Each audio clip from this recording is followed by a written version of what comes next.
ख्वाजा मोइनुद्दीन चिश्ती और जयपाल जादूगर की हैरत अंगेज कहानी। क्या एक जादूगर अपनी तमाम शक्तियों के बावजूद एक फकीर के सामने हार गया? एक तरफ था राज दरबार का सबसे ताकतवर जादूगर और दूसरी तरफ एक दरवेश जिसके हाथ में न तलवार थी न सेना। फिर ऐसा क्या हुआ कि देखने वालों की सांसें थम गई। कहा जाता है कि उस दौर में जयपाल जोगी नाम का एक जादूगर था।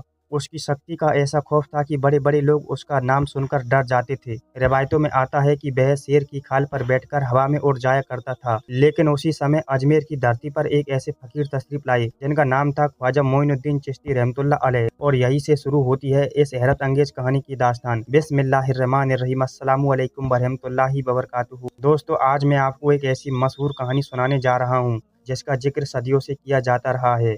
यह कहानी है अजमेर के महान सूफी ख्वाजा मोइनुद्दीन चिश्ती रहमतुल्लाह अलैह और उस दौर के मशहूर जादूगर जयपाल जोगी की। कहा जाता है कि जयपाल जोगी अपने समय का बहुत बड़ा जादूगर था। लोग उसकी तांत्रिक शक्तियों और जादू से भय खाते थे। उसके सैकड़ों शागिर्द थे और उसे अपनी ताकत पर इतना घमंड था कि वह अपने सामने किसी को कुछ नहीं समझता था। रिवायतों में आता है कि वह शेर की खाल पर बैठकर हवा में उड़ जाया करता था। लेकिन उसी दौर में अजमेर पर एक ऐसे फकीर तशरीफ लाए जिसका नाम था ख्वाजा मोइनुद्दीन चिश्ती रहमतुल्लाह अलैह।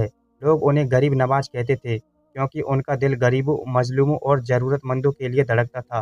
धीरे धीरे उनकी ख्याति दूर दूर तक फैलने लगी। यहीं से शुरू होती है जयपाल जोगी और ख्वाजा गरीब नवाज के बीच शुरू हुए उस मशहूर मुकाबले की दास्तान जिसका जिक्र आज भी लोग हैरत के साथ करते हैं।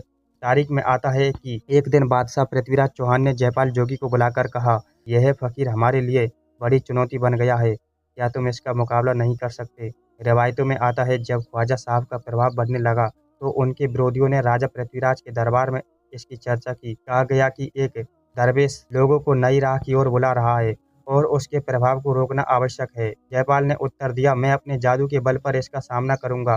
कहा जाता है कि जयपाल जोगी शेर की खाल पर बैठकर अपने जादू के बल से हवा में उड़ सकता था। लोग उसकी शक्ति से प्रभावित और भयभीत रहते थे।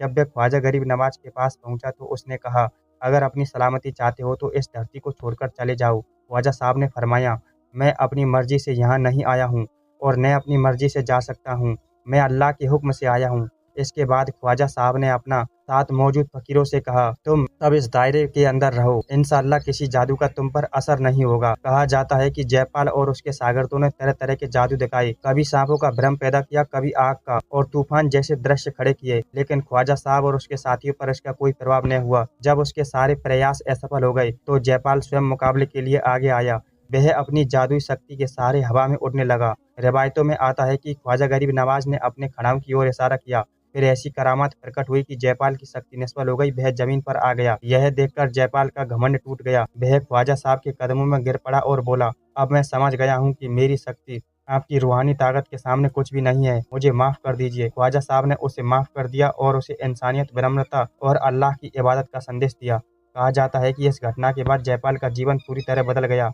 उसने घमंड और जादू का रास्ता छोड़ दिया और सत्य की तलाश में नई राह अपनाई। इस किस्से से हमें यह सीख मिलती है कि घमंड चाहे कितना भी बड़ा क्यों न हो, विनम्रता और सच्चाई उससे कहीं अधिक शक्तिशाली होती है। अगर आपको यह वीडियो पसंद आई हो तो लाइक करें, चैनल को सब्सक्राइब करें और कमेंट में बताइए कि इस कहानी से आपने क्या सीख हासिल की। अगर आपको ऐसी ऐतिहासिक और सूफी रिवायतों पर आधारित कहानियाँ पसंद है तो वीडियो को लाइक करें, चैनल सुलेमान स्टोरी को सब्सक्राइब करें और कमेंट में अपनी राय जरूर लिखें और बताएं कि वीडियो से आपने क्या सीखा।